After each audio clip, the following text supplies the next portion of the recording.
Hello class 11th, how are you all? Most welcome to my YouTube channel just commerce.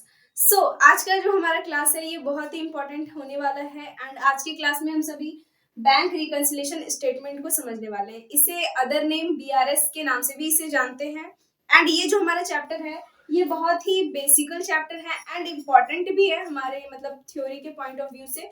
Okay, तो चलिए आज की class में हम सभी पहले बीआरएस का थ्योरिकल बातों को समझते हैं, कॉन्सेप्चुअल बातों को समझते हैं एंड देन जो हमारा नेक्स्ट क्लास होगा उसमें हम सभी बीआरएस का कुछ इंपॉर्टेंट क्वेश्चंस को समझेंगे, सम इलस्ट्रेशंस को सॉल्व करेंगे। Okay, so let's start without wasting any time. ऐसे भी हमने 15 डेज अपना टाइम वेस्ट किया है, मतलब 15 डेज फेस्टिवल में मैं बिजी रही थी, इस कारण से मैं वीडियो अपलोड नहीं कर पा रही थी एंड अब जो हमारा क्लास है इसमें हम सभी अब रेगुलर बेसिस पे एटलीस्ट 15 डेज में हमारा सब कुछ क्लियर हो जाएगा। ओके, सो चलिए पढ़ते हैं।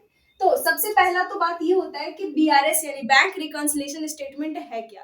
तो यहाँ पे तो मैंने इसका डिफिनेशन नोट कर रखा है, बट डिफिनेशन बस समझ लेने से हमारा काम खत्म नहीं हो जाता, हमें इसका कॉन्सेप्ट समझना होता है ना। तो देखो, सबसे पहले आपको ये समझना होगा कि एक चैप्टर था हमारा कैश बुक, सब्सिडरी बुक, ये सब हमारे जो लेजर्स थे।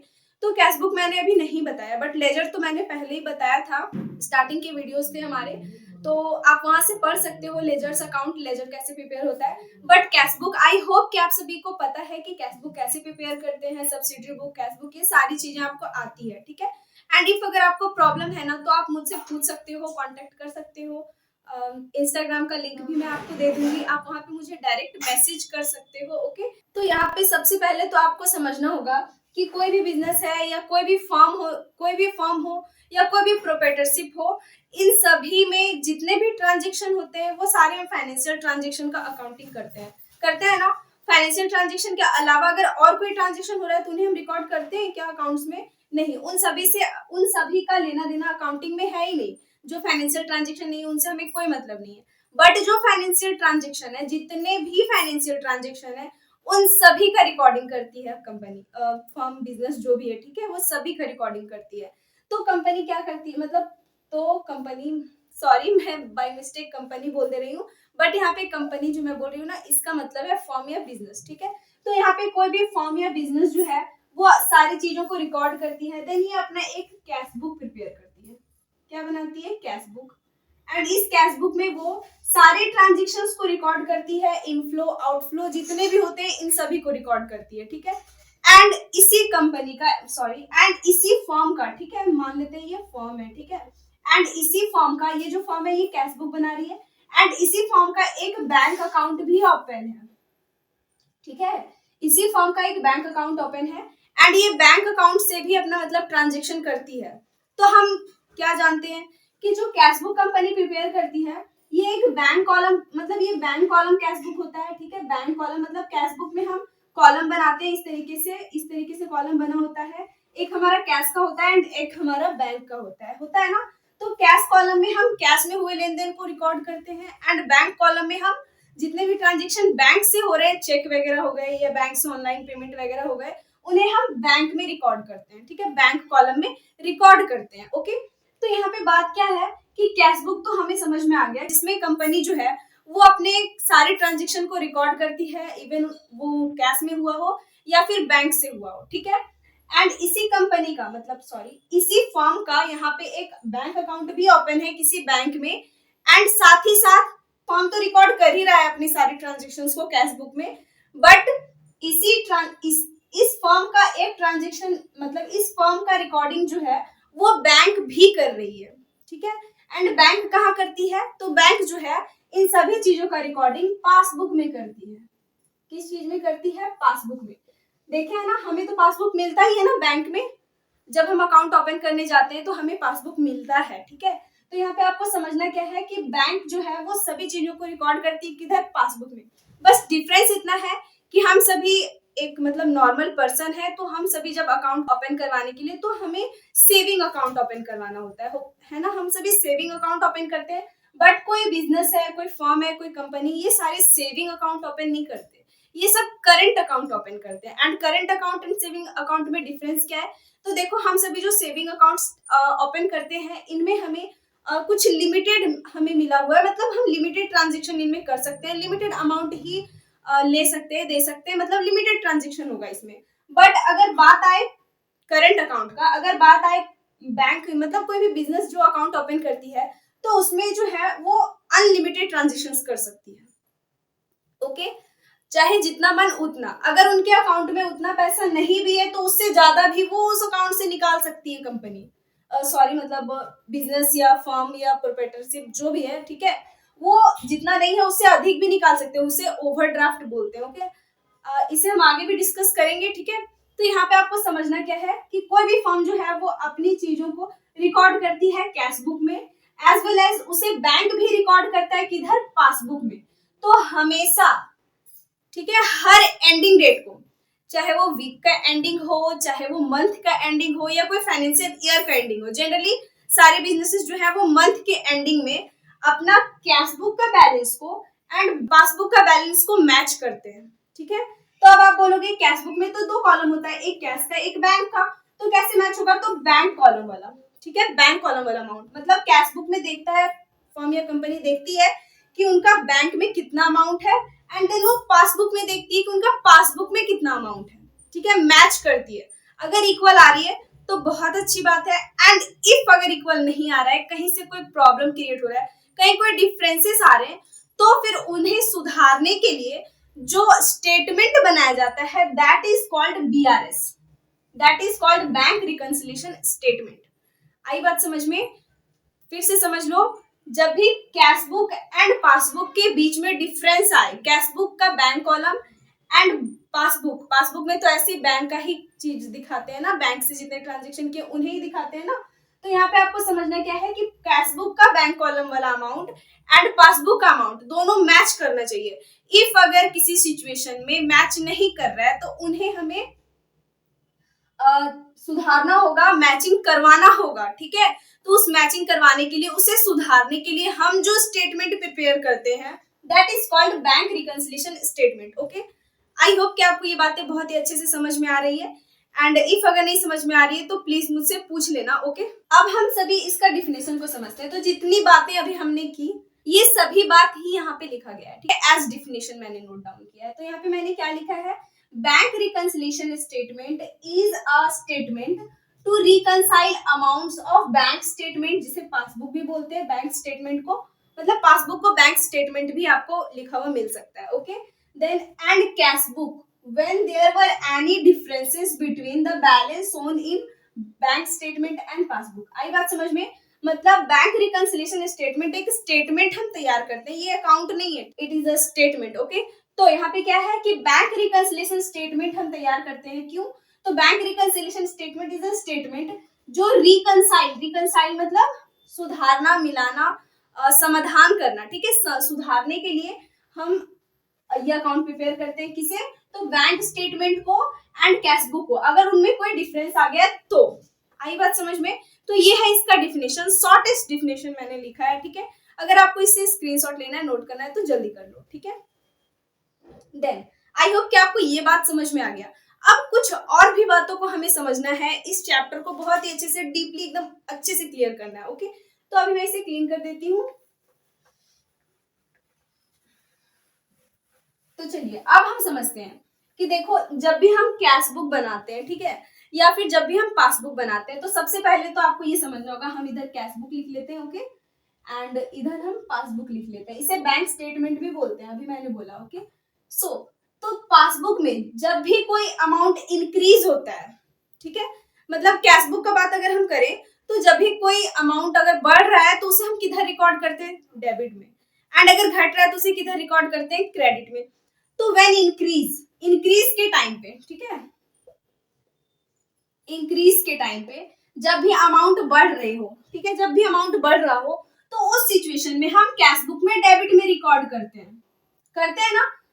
बोलो, करते हैं या नहीं? करते हैं। अगर हमारा इंक्रीज हो रहा है तो उसे हम डेबिट में रिकॉर्ड करते हैं कैशबुक में। ओके, याद रखना ये बात। एंड ऐसे भी अगर आप कैशबुक पढ़े हैं तो आपको बहुत ही अच्छे से ये क्लियर हो जाएगा। ओके, देन अगर इंक्रीज हो रहा है तो डेबिट में करते हैं, एंड वहीं पे अगर डिक्रीज हो रहा है, मतलब अगर समझ लो सीधा कि अगर कोई अमाउंट आ रहा है फॉर्म में, बिजनेस में, तो उसे डेबिट में दिखाते हैं कैशबुक में, ठीक है, एंड अगर जा रहा है तो क्रेडिट में दिखाते हैं, ठीक है, समझ रहे हो ना?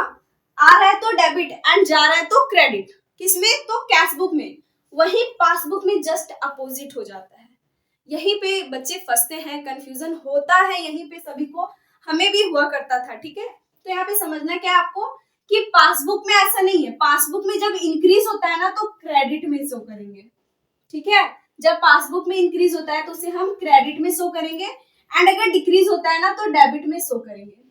जब भी हम कोई ऑनलाइन ट्रांजेक्शन करें, जब भी कोई ऑनलाइन ट्रांजेक्शन आप करो, तो देखो कि ट्रांजेक्शन करने के बाद हमें एक टेक्स्ट मैसेज आता है, ठीक है, नॉर्मल सा मैसेज, टेक्स्ट मैसेज। उसमें हमारा क्या लिखा होता है, अगर आपको किसी ने पे किया है, अगर आपको किसी ने पे किया है, आपके अकाउंट में किसी ने डाले हैं पैसे, तो वो आपका मैसेज क्या आता है, योर अकाउंट जो भी हो हैज बीन क्रेडिटेड, आता है ना, फ्रॉम 5000 2000 3000 जितना भी आया हो आपका अकाउंट में। तो क्रेडिटेड कब, जब आ रहा है, बढ़ रहा है तब क्रेडिट होता है पासबुक में, एंड जा रहा है तब डेबिट होता है पासबुक में। ओके, यहाँ पे थोड़ा सा चेंजिंग है आपका, ठीक है। मतलब आप समझ सकते हो, कैशबुक एंड पासबुक का अगर हम कंपैरिजन करें तो इंक्रीज इसमें डेबिट होता है, एंड वही सेम है, अगर इंक्रीज हो रहा है तो पासबुक में क्रेडिट होगा। ओके, देन अगर डिक्रीज हो रहा है तो कैशबुक में हम क्रेडिट में शो करते हैं, एंड अगर डिक्रीज हो रहा है पासबुक में तो उसे हम डेबिट में शो करते हैं। ओके, तो इसे भी आपको नोट करना चाहिए, बिल्कुल करना चाहिए, it is also very important concept. हो गया ना, आई होप कि आपको समझ में आ गया। अब हम थोड़ा ना रूल को समझते हैं कि आपको क्वेश्चन में गिवन कैसा होगा और आप सॉल्व कैसे करोगे, ठीक है। तो क्या मैं इसे इरेज कर सकती हूँ, आई होप कि आपने इसे नोट कर लिया, अब मैं इसे इरेज कर देती हूँ। ओके, तो देखो, जब भी आप क्वेश्चन को सॉल्व करने लगोगे या फिर जब भी आप अपने चैप्टर को ओपन करोगे, आप अपना न्यूमेरिकल क्वेश्चंस को देखोगे, तो उसमें आपको क्या मिलेगा, तो उसमें आपको 4 तरह के कंडीशंस मिलेंगे। Yes, 4 types of condition. तो यहाँ पे जो 4 कंडीशंस आपको मिलने वाले हैं वो कंडीशन आपके क्या है। हाँ, तो ये आपका पहला नंबर इधर हो जाएगा, ये आपको गिवन होगा debit balance as per cashbook. Okay, मैं कैशबुक को सीबी लिख रही हूँ एंड पासबुक को मैं पीबी लिखूंगी। ओके, तो समझ जाना, ठीक है। तो debit balance as per cashbook आपको गिवन होगा, एंड आपको क्या गिवन होगा, सेकंड केस आपका हो सकता है credit balance as per passbook. Okay, credit balance as per passbook. Then आपको थर्ड नंबर केस गिवन होगा credit balance as per cashbook, and 4 number में आपको गिवन होगा debit balance as per passbook. अब डिफरेंस समझो कि डिफरेंस क्या है सब में। अब देखो यहाँ पे ध्यान से, ये जो debit balance as per cashbook है ना, इसे favourable balance as per cashbook भी बोलते हैं, ठीक है। Favourable balance as per cashbook, मैं यहाँ पे ऐसे करके लिख देती हूँ, फेवरेबल, ठीक है, favourable balance as per cashbook. And ये जो क्रेडिट बैलेंस है इसमें भी आपको favourable balance as per passbook लिखा हो सकता है, ठीक है, फेवरेबल बैलेंस है ये तो। ओके, देन ये credit balance as per cashbook क्या हो गया, एंड ये debit balance as per cashbook क्या हो गया। तो ये जो यहाँ पे मैंने लिखा है ना, अब कंफ्यूज मत हो जाना कि ये मैंने क्या लिख दिया। तो अभी जो कॉन्सेप्ट को हमने समझाना ये वही है, बस ये आपको चैप्टर में इस तरह से लिखा हुआ मिलेगा, ये मैं बता रही हूँ आपको। ओके, सो यहाँ पे लिखा क्या है, debit balance as per cashbook, इसका मतलब आपका कैशबुक में इतना बैलेंस होगा गिवन। क्वेश्चन में अगर ये 10,000 है ना, 10 के, तो क्वेश्चन में इसका मतलब है कि आपका जो कैशबुक में है वो 10,000 अभी है, अवेलेबल है, ठीक है, नुकसान में नहीं है, ये है अभी आपके पास 10,000। And credit balance as per passbook मतलब, तो ये दोनों इक्वल होता है, ठीक है। ये दोनों का जब हम बनाएंगे ना, या इसका मतलब समझो कि जब हमें क्वेश्चन में debit balance as per cashbook given हो and credit balance as per passbook given हो, गिवन तो एक ही चीज होगा, ठीक है, एक ही चीज गिवन होगा। एक आध ऐसा क्वेश्चन आ सकता है जिसमें दोनों अमाउंट हो और आपको दूसरे तरीके से सॉल्व करना हो, बट यहाँ पे debit balance as per cashbook, जैसा हम इसका अकाउंटिंग, मतलब जिस तरह से हम इसका स्टेटमेंट प्रिपेयर करेंगे उसी तरह से इसका स्टेटमेंट प्रिपेयर करेंगे, ठीक है, क्योंकि दोनों का मतलब एक ही है। Debit balance as per cashbook मतलब आपके कैशबुक में 10,000 कैश अभी अवेलेबल है। Credit balance as per passbook मतलब आपके बैंक अकाउंट में, ठीक है, आपके बैंक अकाउंट में भी 10,000 अवेलेबल है। आई बात समझ में। एंड देन ये favourable balance as per cashbook भी लिखा हो सकता है, इसमें भी favourable balance as per passbook लिखा हो सकता है, एंड इसमें और कुछ आपका लिखा हो सकता है। हाँ, ये जो डेबिट बैलेंस यहाँ लिखा है ना, डेबिट एंड फेवरेबल कुछ नहीं लिखा होगा, बस बैलेंस एज पर कैशबुक भी लिखा मिल सकता है। तो अभी यही समझना है कि ये प्लस बैलेंस ही है, ठीक है। एंड इसमें भी आपको बैलेंस एज पर पासबुक भी लिखा मिल सकता है, तो इसमें भी आपको यही समझना है कि ये प्लस वाला अमाउंट है, ठीक है। तो इन दोनों का जब हम स्टेटमेंट प्रिपेयर करेंगे तो एकदम सेम होगा, ठीक है। देन आपका आता है credit balance as per cash book, then आता है debit balance as per cash book. तो अभी मैंने आपको क्या बोला कि जब डेबिट में हम दिखाते हैं जब हमारा प्लस हो रहा हो, ठीक है, जब प्लस हो रहा हो तो डेबिट, एंड अगर घट रहा हो तो उसे हम क्रेडिट में दिखाते हैं, ओके। तो घट रहा होगा तो उसे तो हमें क्रेडिट में ना रिकॉर्ड करना होगा, इसका मतलब कि इतना जो है ना 10 के आप लॉस में हो। अगर credit balance as per cash book given है तो आपको समझना है कि ये 10,000 आप घाटा में है, नुकसान में है, कर्ज में है। आई बात समझ में? तो इसे आपको लॉस मतलब जो माइनस किया हो, मतलब जो माइनस वाला कॉलम होगा ना उसमें आप ये फिर इसे दिखाओगे। अब कैसे होगा तो उसे अभी हम फॉर्मेट में समझेंगे। And then debit balance as per passbook given हो, मतलब आपके पासबुक में उतना अमाउंट है भी नहीं जितना आपने निकाल लिया, समझ रहे हो, मतलब ओवरड्राफ्ट हो गया, ठीक है। इसका अदर नेम आप इसे अनफेवरेबल बैलेंस भी बोल सकते हैं, अनफेवरेबल बैलेंस भी आप इसे बोल सकते हो, ठीक है। एंड इसे आप ओवरड्राफ्ट भी बोल सकते हो, ठीक है, मतलब जितना है नहीं उससे अधिक आपने अपने बैंक अकाउंट से निकाल लिया, ठीक है। तो ये दोनों केसेस में ना हमारा एक टाइप का बनेगा फाइनेंशियल स्टेटमेंट, मतलब बीआरएस एक टाइप का बनेगा, ओके। आई बात समझ में? इसे भी नोट करना है तो कर लो। अब हम सभी ना इसी मतलब बीआरएस का एक क्या बोलते हैं उसे फॉर्मेट समझ लेते हैं, ओके। तो चलो देखते हैं।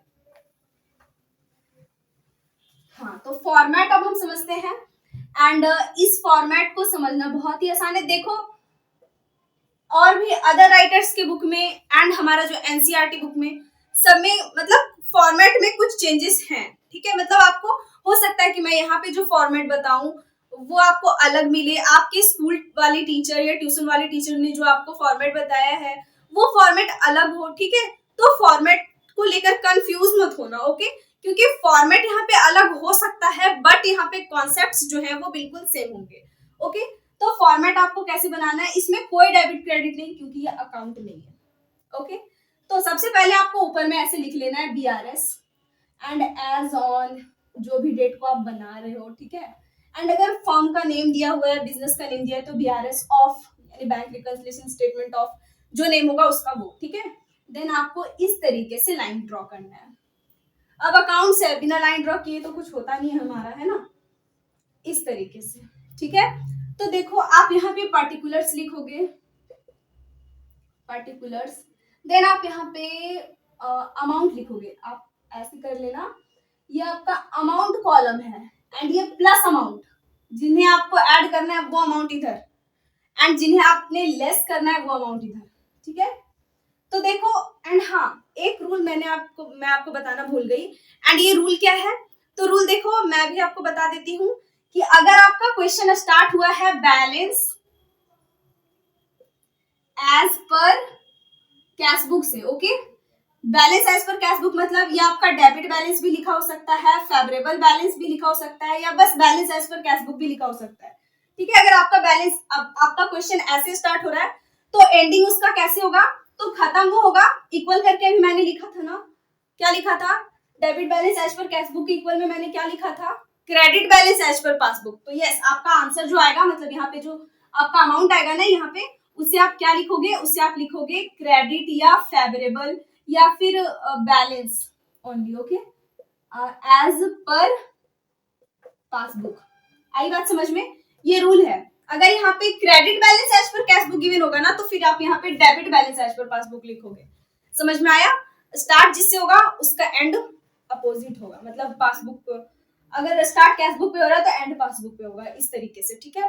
एंड एक चीज और नोट कर लो, ऑलवेज प्रेफर पासबुक, ठीक है, मतलब do what bank has done, समझ में आ रही है, मतलब जो बैंक ने किया है वही आपको करना है, मतलब कि आपको कैश बुक का अमाउंट गिवन होगा, पासबुक का अमाउंट गिवन होगा, तो आप चेंजेस किसमें करोगे, जैसे कि हम इसे एग्जांपल से समझते हैं, तो जैसे कि इधर हमारा कैश बुक एंड इधर हमारा पासबुक हम मान लेते हैं, ठीक है। तो मैंने कैश बुक बनाया, बैंक ने मुझे पासबुक प्रिपेयर करके दिया, तो अब हम दोनों का मैचिंग कर रहे हैं। तो मैंने देखा कि कैश बुक में मैंने 10 ट्रांजेक्शन्स लिखे हैं एंड पासबुक कैश बुक में मैंने 10 ट्रांजेक्शन लिखे हैं, इसमें हमारा क्या हो रहा है, तो 7 ट्रांजेक्शन जो है वो इनफ्लो का है, मतलब कैश आया है, एंड 3 ट्रांजेक्शन जो है वो आउटफ्लो का है, ठीक है, ऐसा है, ठीक है। अभी मैं ये बस एग्जांपल ले रही हूं मैं, ओके। देन अब हमें पासबुक मिला तो पासबुक से मैंने मैचिंग किया, मुझे क्या पता चला, यहाँ पे मुझे पता चला कि यहाँ पे तो हमारा 11 ट्रांजेक्शन दिखा रहा है, एक ट्रांजेक्शन बढ़ कैसे गया, एंड इसमें क्या दिखा रहा है 8 इनफ्लो, ओके, इसमें 8 इनफ्लो दिखा रहे हैं एंड 3 आउटफ्लो दिखा रहे हैं। अब बोलो, अब तो हमें बीआरएस प्रिपेयर करना पड़ेगा ना, करना पड़ेगा, क्यों, क्योंकि देखो 7 हमने इनफ्लो किया है एंड 3 आउटफ्लो किया है, बट यहाँ पे 11 ट्रांजेक्शन है, तो कैसे, ऐसा कैसे हो गया। तो बाद में हमें पता चला कि एक हमारा कस्टमर था जो कि हमें बिना बताए ही अमाउंट जो है वो बैंक में पे कर दिया, ठीक है, एंड ये ना मेरे पास मैसेज आया ना हमें कहीं से पता चला, ठीक है, मतलब मुझे बिना बताए उसने मेरे अकाउंट में 100 रुपीज जो है वो ऐड कर दिए, सेंड कर दिए, ठीक है। तो इसीलिए यहाँ पे एक ट्रांजेक्शन जो है ना वो बढ़ गया है, तो हम क्या करेंगे, तो पासबुक में हम कोई गड़बड़ी नहीं कर सकते, मतलब पासबुक में ऑलरेडी 11 ट्रांजेक्शन हो गया है, अब इसको हम 10 नहीं बना सकते, ओके, बट हम कैश बुक में चेंज कर सकते हैं, क्यों, क्योंकि कैश बुक मेरे पास है एंड हम उसमें जब मन चाहे तब चेंज कर सकते हैं, पासबुक में नहीं कर सकते, वो प्रिंट होके हमें मिल गया है, ठीक है। तो यहाँ पे हमें क्या करना होगा, एक इनफ्लो और ऐड करना होगा, तब हमारा यहाँ पे 11 ट्रांजेक्शन हो जाएगा एंड इधर भी 11 ट्रांजेक्शन हो जाएगा। आई बात समझ में। तो इसी तरीके से हम बनाते हैं BRS। आई बात समझ में। तो यस, यहाँ पे आपको ऐसे debit balance as per cash book and ये गिवन होगा, एंड याद रखना हमेशा प्रेफर करना है पासबुक को, हम पासबुक का अमाउंट में चेंजिंग नहीं कर सकते बट कैश बुक का अमाउंट में चेंजिंग कर सकते हैं। अगर कैश बुक में, अगर पासबुक में 10,000 बढ़ा हुआ है एंड मेरा पास कैश बुक में नहीं बढ़ा हुआ है, तो फिर हमें 10,000 कैश बुक में ऐड करना होगा। आई बात समझ में। अगर पासबुक कोई मिस्टेक कर दिया, किसी अमाउंट को हमारे अकाउंट में नहीं चढ़ाया है, तो फिर हमें भी अपने कैश बुक से उसे लेस करना होगा। आई बात समझ में। याद रखना, नोट कर लो, अभी नोट कर लो अपनी कॉपी में, बाद में कंफ्यूज मत होना, ओके।